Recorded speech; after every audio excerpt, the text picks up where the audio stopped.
All right, there we go. Good morning. I'm Pastor Harold. Today's Up with the Sun for the 26th of May, this Tuesday morning. So we're going to be in Isaiah chapter 7, starting in the first verse.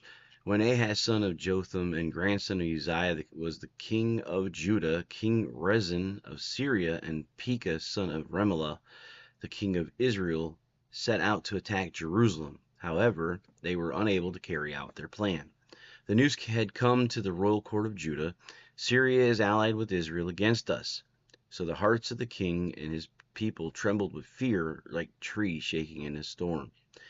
Then the Lord said to Isaiah, "Take your son Shear-Jashub and go out to meet King Ahaz. You will find him at the end of the aqueduct that feeds water into the upper pool, near the road leading to the field where cloth is washed.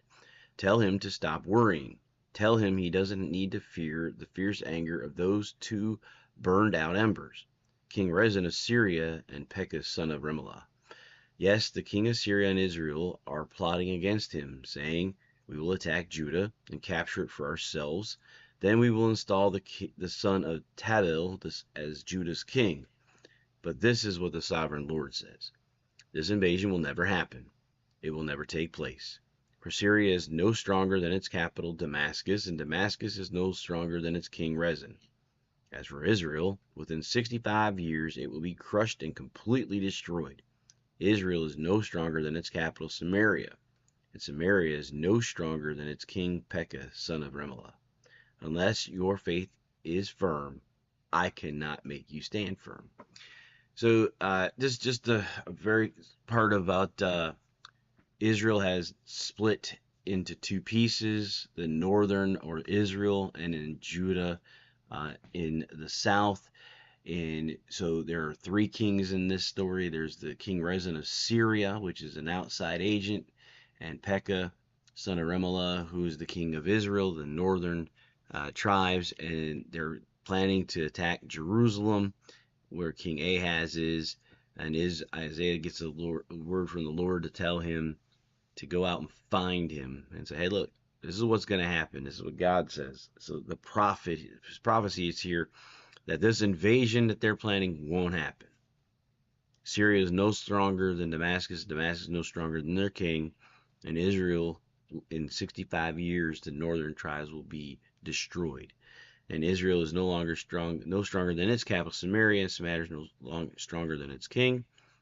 And in the last part, it says, "Unless your faith is firm, I cannot make you stand firm." So that was I like kind of that's that part there I want to talk about before for today. Um, our faith needs to be unshaken, and we get tested to see its to show its strength. So trials and tribulation continue to test our faith, to ensure that we don't have a small faith. And Jesus kind of talks about this with the the parable of the sower and the seeds. If our faith is weak, we don't have any roots, and when hard times come, we just wither up. And if we have deep roots, and we're in good, attached to the vine of Christ, and when things come to us, we'll still stand firm. We'll succeed. We'll go through. And if our faith is firm, God can help us to stand firm. But we have to be grounded in who we are, and who Christ is, and who the Father is.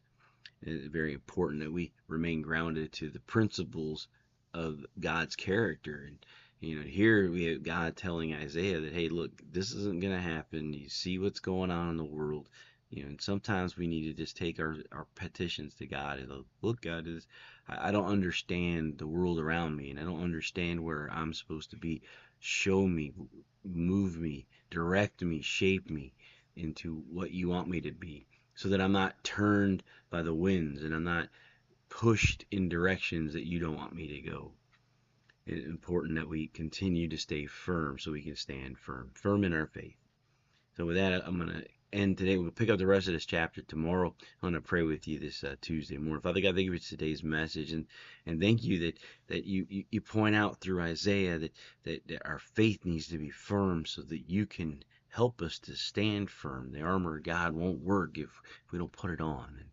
And Lord, just ask you to continue to guide and shape and to mold us and to sanctify us, to create us closer to you every day and less like our old selves. And Lord, I just ask you with the sick and grieving, we always lift them up to you for healing and for comfort.